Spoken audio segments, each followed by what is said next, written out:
Hoje vamos iniciar mais um estudo bíblico, né? E hoje a gente vai estudar Gênesis 17 e eu já te convido, né? Abre a sua Bíblia comigo e vamos estudar juntos, vamos compreender, né? Mais sobre a palavra de Deus. E quando a gente vai estudar a palavra de Deus, é muito importante a gente entender o contexto daquela época, os personagens, né? O que estava passando. Então, eu te convido, né? Se você gosta, assim como eu, de já pegar um papelzinho, uma caneta para anotar, né, um caderno, né, para estudo bíblico específico para isso, é muito importante, né? A gente aprende muito mais, pelo menos assim, falando da minha experiência, né? Mas antes de qualquer coisa, né, vamos fazer um minutinho de oração para que o Senhor possa abençoar a nossa vida, venha abençoar o nosso estudo. E vamos orar? Senhor Jesus querido, meu papai amado, Deus, obrigado por mais esse dia, por essa oportunidade de estar aqui, Senhor querido, estudando a Tua palavra, ter ela em mãos, Senhor querido. Abençoa essa outra pessoa que está do outro lado, Deus, a estudar também, a aprofundar mais de Ti, que a gente venha multiplicar essa palavra, os aprendizados que vamos obter hoje por meio da leitura da Tua palavra e os comentários. Deus, nos ajude, meu Pai, a ser fiéis, meu Pai, em tudo aquilo que a gente for propor a fazer. Meu Pai, nos ajude a caminhar crendo em Ti, Senhor querido, vivendo, meu Pai, um dia de cada vez, dando um passo de cada vez. Nos ajude, meu Pai, a ser obedientes, a ter uma obediência imediata, Senhor querido. Nos ajude nessa caminhada. E que o Teu Espírito Santo venha convencer os nossos corações a praticar, meu Pai, a Tua palavra. Não ficar apenas na teoria, mas ir para a prática, para a execução. Nos ajude, Deus, a viver de verdade, a ser cristão de verdade. Meu Pai, essa é a minha oração, em nome de Jesus. Né? Para quem não me conhece, meu nome é André Bessa, né? Esse canal, né, o Jardim da Sabedoria, é dedicado a estudos bíblicos, né? Onde a gente estuda sobre a palavra de Deus, né? A gente observa as promessas que Deus fez, né? A nossa parte na história também, que é obedecer, né? E aprofundar mais e mais, né? Mas não viver na teoria, mas praticar, né? A palavra de Deus, né? Os ensinamentos que a gente for obter, né? Então vamos para os comentários, né? Mas antes de fazer a leitura, né? Quem já puder abrir a Bíblia em Gênesis capítulo 17, né? Mas para você entender a riqueza desse capítulo, né, é muito importante você entender o contexto, né? Quando a gente começou a ler a história de Abraão, foi lá em Gênesis 12, né? Deus chama Abraão para ele deixar a terra e seguir a terra, né, que Deus mostraria para ele. E aqui eu já vejo muita fé, né? Porque Abraão, assim, obedeceu a ordem, literalmente, né? Ele não sabia o que vinha à frente, mas Deus fez grandes promessas para ele, né? Que faria dele uma grande nação, que abençoaria ele e toda a família dele, né? E que todas as famílias da terra seriam abençoadas por meio da vida dele, que a terra de Canaã seria como herança, né? E só que havia um grande problema aqui nessa história, porque Abraão e Sara, né, eles eram estéreis, né? Na verdade, Sara era estéril, né? Abraão ele podia ter filho, tanto que ele teve Ismael, né? Mas Sara não podia ter filhos, né? Então, assim, o casal não tinha como evoluir. Então, os anos foram se passando, a promessa, cada dia que passava, né, parecia que ela estava mais distante. E no capítulo 15, a gente estudou que Deus reafirma essa promessa, né? E declara assim que Abraão teria um herdeiro, né? Não seria Eliezer, porque primeiramente Abraão acha que o servo dele, né, o mais velho lá da casa, seria o seu herdeiro, né? Mas aí Deus reafirma no capítulo 15 que não, que o herdeiro dele viria dele e da esposa dele, né?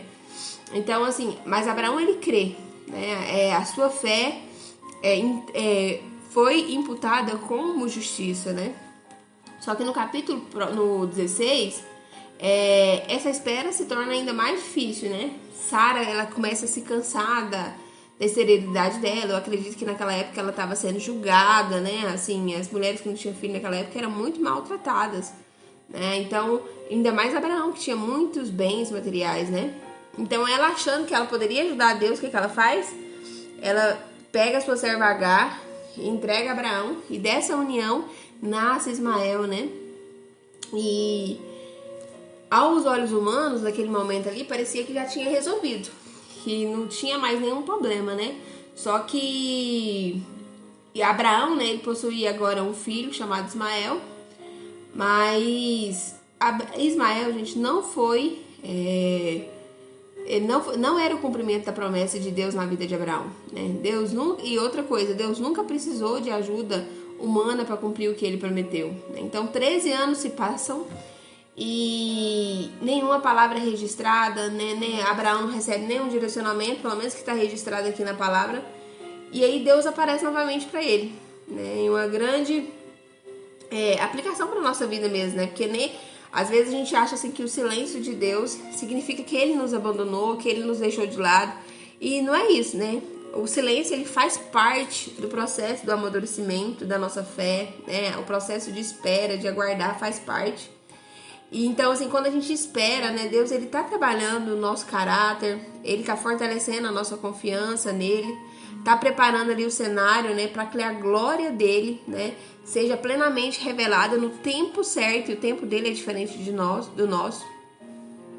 E se a gente for olhar para a vida de Abraão, biologicamente falando, gente, era impossível, né, assim, na visão humana, né, um homem de 99 anos ter um filho, a mulher, né, com 89 ter um filho. Então a fertilidade deles, né, já havia cessado há muito tempo, né, do ponto de vista humano. Mas é nesse momento que Deus, ele decide agir, né? Essa é uma característica constante de Deus nas Escrituras.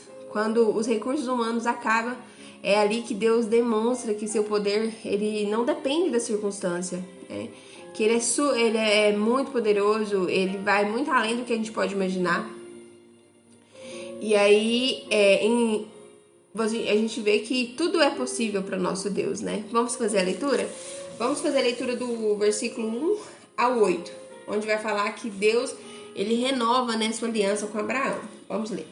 Quando atingiu Abraão a idade de 99 anos, apareceu-lhe o Senhor e disse: Eu sou o Deus Todo-Poderoso. Anda na minha presença e ser perfeito. Farei uma aliança entre mim e te multiplicarei extraordinariamente. Perguntou-lhe Abraão. Prostou-se Abraão, rosto em terra, e Deus lhe falou: Quanto a mim, será contigo a minha aliança.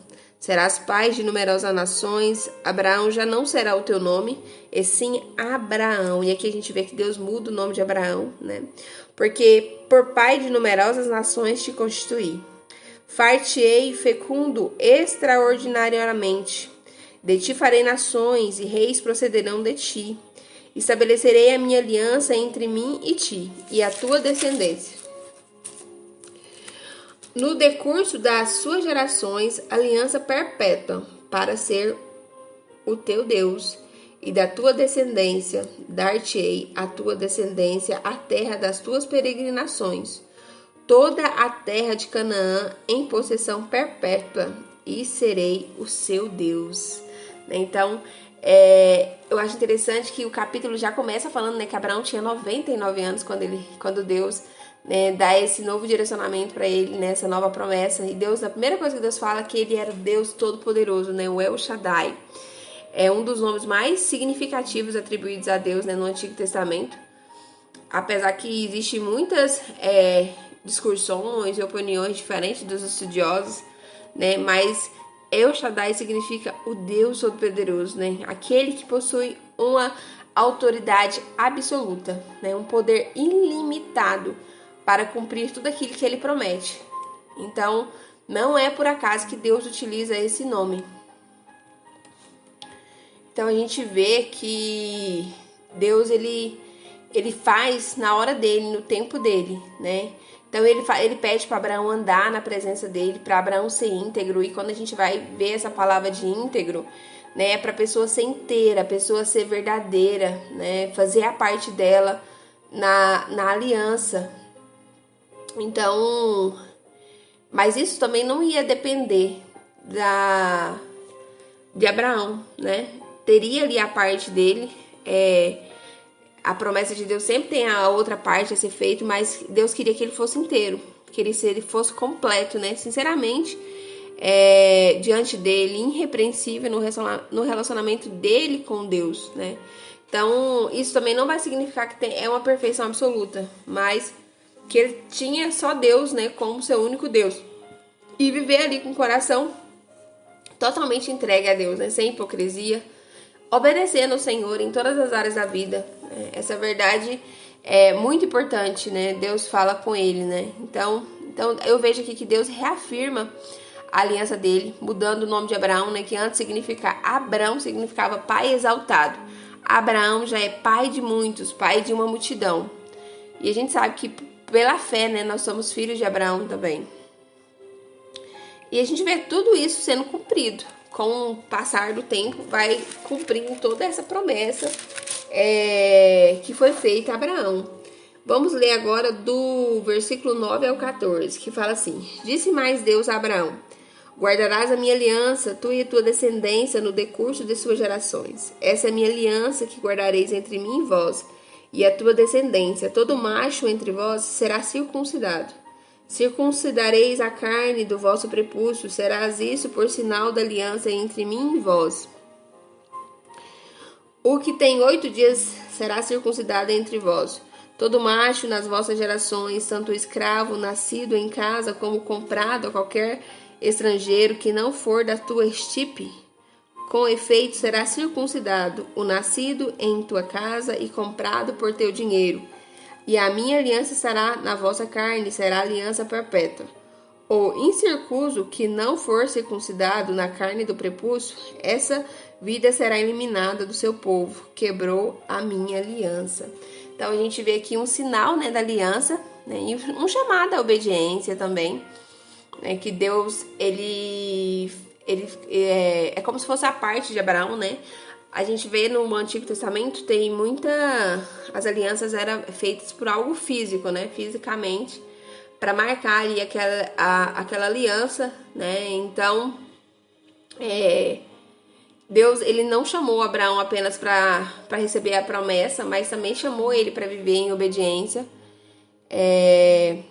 para ele guardar, né, a aliança que Deus estava fazendo com ele, né? E aqui eu vejo uma coisa muito importante, gente, que é a parte de Deus e a parte do homem, né? Então, a parte de Deus seria multiplicar a descendência de Abraão, fazer dele pai de muitas nações, né? Estabelecendo ali com ele uma aliança eterna e entregar a terra de Canaã para ele também. E ele seria o único Deus de Abraão e dos seus descendentes. Só que essas promessas, nenhuma dependia da força humana, né, da força de Abraão.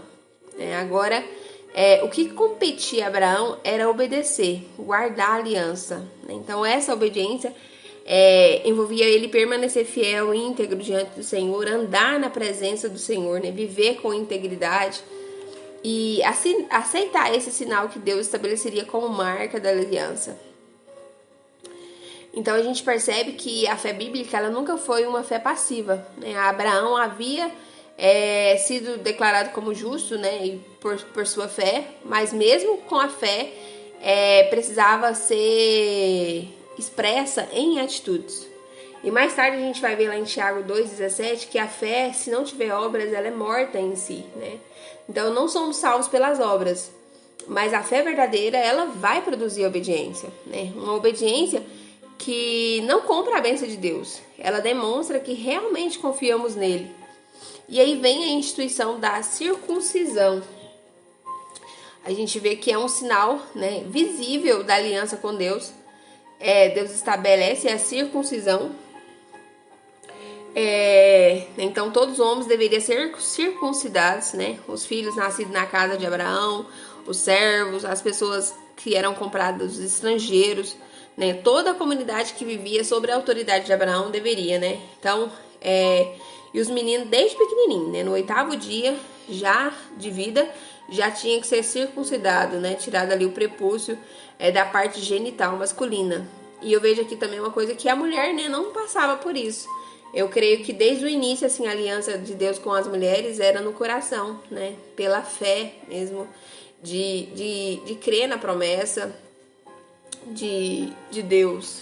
por mais que a circunstância provasse o contrário, né? Então, eu estava estudando a Bíblia da Mulher, né? Que eu faço meus estudos com a Bíblia da Mulher e a Bíblia NVI do meu esposo, que é uma Bíblia de estudo bíblico. A Bíblia da Mulher é a versão Almeida Revista Atualizada, que é a ARA, né? Então, os comentários lá falam, né? Que após o dilúvio, né? O arco-íris, ele se torna um sinal de aliança feita com Noé. E às vezes assim até tinha o aparecimento de Deus mesmo, né, para servir de confirmação da presença dele e do seu compromisso.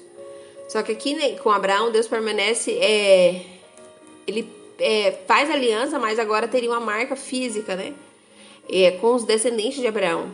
Era a forma de lembrar que aquele povo pertencia ao Senhor, ou seja, era um povo separado por Deus, para Deus, né. Então, se a gente for estudar a fundo a palavra circuncisão, lá no Antigo Testamento é um ato físico, né? Só que a gente vai estudar mais a fundo depois no Novo Testamento, mais em Atos mesmo, fala sobre que agora a circuncisão não seria... quando começou lá a igreja, ele estava em dúvida, né? Se circuncidaria os gentios, que não seriam judeus, né? E eles chegam à conclusão que não, que agora a circuncisão, depois da morte de Cristo, né, por meio de Cristo, a gente precisaria circuncidar o nosso coração. Na verdade, Moisés, ele já falou isso lá em Deuteronômio, né, 10. Ele fala que circuncidem o coração de vocês. Então, assim, envolvia também o coração. Por mais que tinha essa lei imposta, né, da aliança,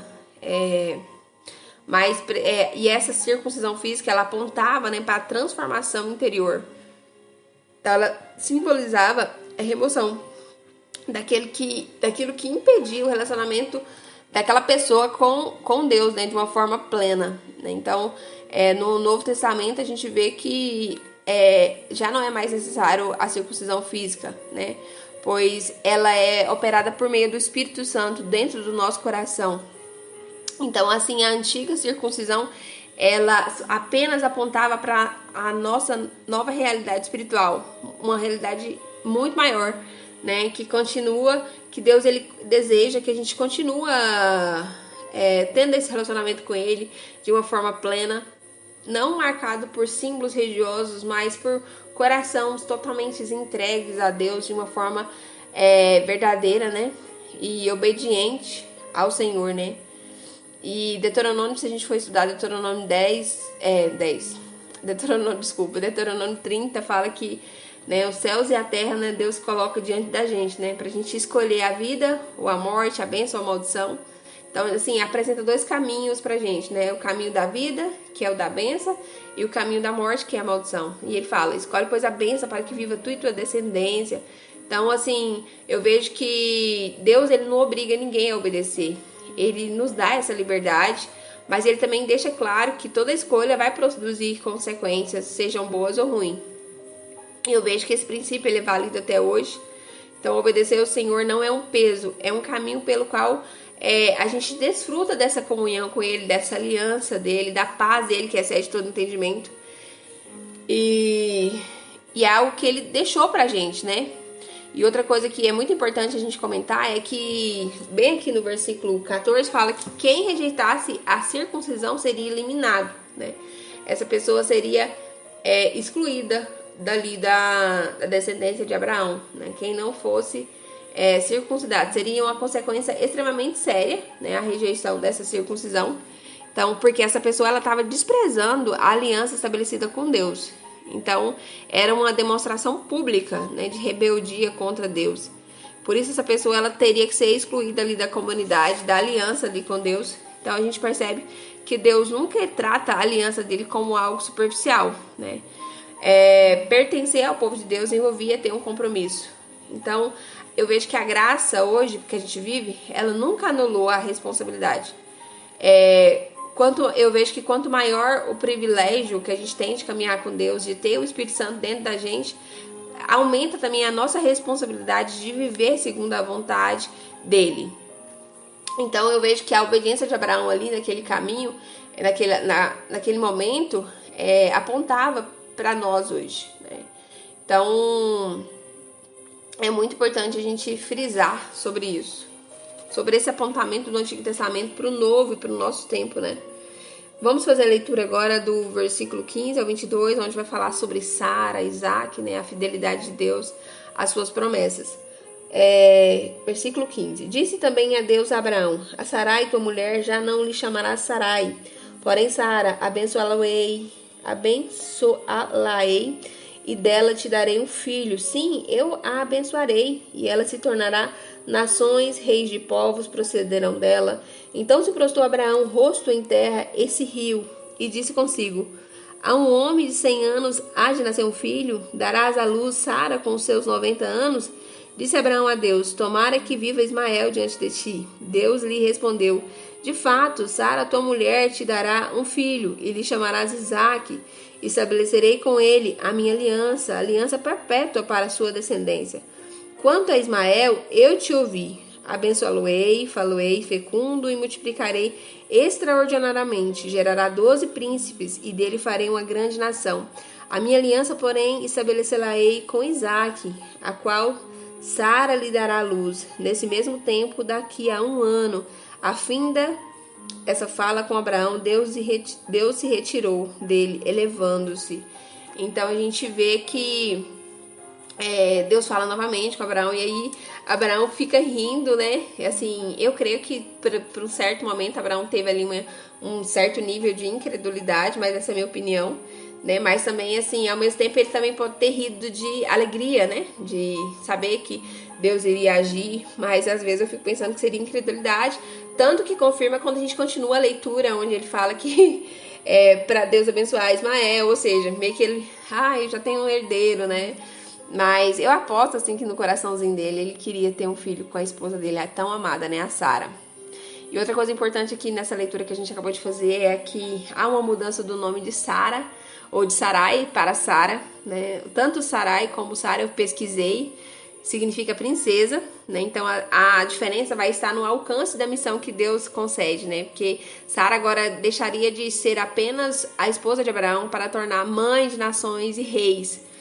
E a promessa, Deus, né, fala que ele também abençoaria Ismael, daria, né, 12 príncipes para ele também, mas a promessa seria com o filho biológico deles, né, que seria Isaac. Então, assim, eu vejo que Deus abençoou, né, não deixou de abençoar, né? Então, eu vejo que Deus trabalhou, né, da melhor forma possível. Então, Isaac é sim o filho da promessa, né? E tanto que se você for estudar o nome dele, significa ele ri, ou simplesmente riso.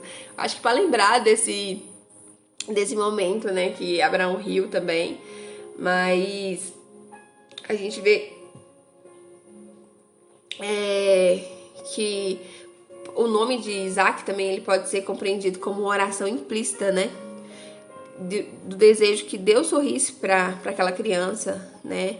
E derramasse a sua graça sobre a vida dele, né? Então, assim, ali eu vejo que a aliança permanece com Isaac, né? Então, mas Deus também abençoou Ismael, né? Então, eu vejo que por mais que Abraão e Sara tentou ajudar Deus, e Deus, eu deixo claro que Deus, ele quando ele faz uma promessa, eu vejo que ele é poderoso, né, para fazer muito mais do que a gente pode imaginar e pensar, mas o que ele tinha para cumprir foi cumprido, né, por meio de Isaac e não de Ismael. Ismael foi a Sara e Abraão tentando agir com as próprias mãos. Agora vamos ler do 23 ao 27, que fala assim: tomou, pois, Abraão o seu filho Ismael e todos os escravos nascidos em sua casa e todos os comprados por seu dinheiro, todo macho dentre os de sua casa, e circuncidou a carne do prepúcio da carne naquele mesmo dia, com Deus lhe ordenará. Tinha Abraão 99 anos de idade quando foi circuncidado na carne do seu prepúcio. Ismael, seu filho, era de 13 anos quando foi circuncidado na carne do seu prepúcio. Abraão e seu filho Ismael foram circuncidados no mesmo dia. E também foram circuncidados todos os homens da sua casa, tanto escravos, nascidos nela, como os comprados por dinheiro ao estrangeiro. Então eu vejo a obediência imediata, gente, de Abraão. Eu acho muito linda essa obediência, assim, que a pessoa simplesmente vai lá e faz, né? Ou seja, eu achei interessante falar naquele mesmo dia, né? Abraão obedece ao Senhor. Então, e a obediência de Abraão envolveu toda a casa, né? Mostra que ele era o patriarca ali do lar dele, o sacerdote do lar, né? O filho dele de 13 anos, né? Todos os servos, todos os homens que foram comprados, né? De estrangeiros foram circuncidados. Então ele era ali o senhor da sua casa, né?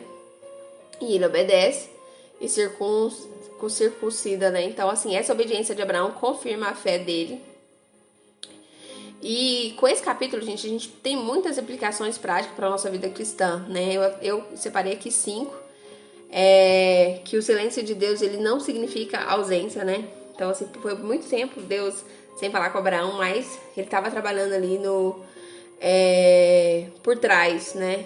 Mesmo no silêncio, ele estava trabalhando, né, nos bastidores, né? Ele continuou conduzindo cada detalhe. E é dessa mesma forma que ele age na nossa vida, né? Ele tá agindo nos bastidores. Por mais que a gente pense que ele não tá agindo, ele tá agindo, né? Então, o segundo ponto que eu coloquei foi que a fidelidade de Deus é maior que os nossos erros, né? Abraão teve erros, Sara também, né? Mas Deus, ele não deixou de realizar aquilo que ele tinha para realizar na vida deles. E o terceiro foi a verdadeira fé produz obediência, né? Quando a pessoa realmente ela crê, né? Que ela anda na presença do Senhor e ela é uma pessoa íntegra, ela vai ter uma transformação prática, não vai ficar só na teoria, não vai ficar só nas palavras. Vai ter uma obediência, né? E assim vai ter o favor de Deus sobre a vida dela. E o quarto ponto que eu coloquei foi que Deus, ele muda assim a nossa identidade, né? Antes de mudar nossas circunstâncias. Então eu vejo que Deus mudou o nome de Abraão, mudou o nome de Sara, né? De Sarai para Sara. Então era Abrão e se tornou Abraão, né? Então assim, antes de cumprir a promessa, né? Deus muda o nome deles, né? Então assim, Deus estava ali preparando o caráter deles para cumprir aquilo que ele tinha prometido, né? Então assim, às vezes pode ser que a gente ache que Deus não está respondendo alguma oração respondendo alguma oração nossa, mas tenha certeza que ele está moldando o nosso caráter, ele está nos capacitando para viver aquilo que ele preparou para nós, né? E por último eu coloquei que nada é impossível para Deus, né? Então, porque se a gente for olhar para a história de Abraão e Sara, era humanamente impossível isso acontecer, né? Um homem de 99 anos, uma mulher de 89 anos, né? Aí depois, mas teve mesmo, foi com 100, né? Abraão com 100 e ela com 90, né? Quando Isaac nasceu. Uma mulher estéril, né, e idosa, né? Então, assim, era inalcançável, né, aparentemente. Mas o nosso Deus nunca teve limitada a circunstância, né? Ele continua sendo Deus Todo-Poderoso. O que ele promete, ele cumpre. Seu poder, ele não diminui. Sua fidelidade, ela permanece a mesma. E essa verdade, ela continua sustentando todos aqueles que colocam a esperança no Senhor, né? Que Deus possa abençoar a sua vida, que o Senhor possa te guardar, né? Que Ele venha nos ajudar a praticar a palavra dEle, que a gente venha seguir o exemplo de Abraão, né? Principalmente nessa parte da obediência imediata. Quando Deus falar no nosso coração, que a gente venha obedecer, sem questionar, né? Então, assim, viver na prática a palavra, né? Porque o mesmo Deus, né, que chamou Abraão, ele continua nos chamando para andar em sua presença, viver em integridade, confiando nele o tempo todo, né? Que as suas promessas, elas vão se cumprir. Porque o que ele prometeu, ele é fiel para cumprir, ele é fiel para terminar a obra. E é isso, gente. Se você gostou do vídeo, já deixa seu like, né? Compartilha com um amigo ou amiga que também está precisando aprofundar mais a palavra de Deus, né? Que Deus abençoe a sua vida. Tenha um dia muito abençoado. Um abraço e até o próximo vídeo.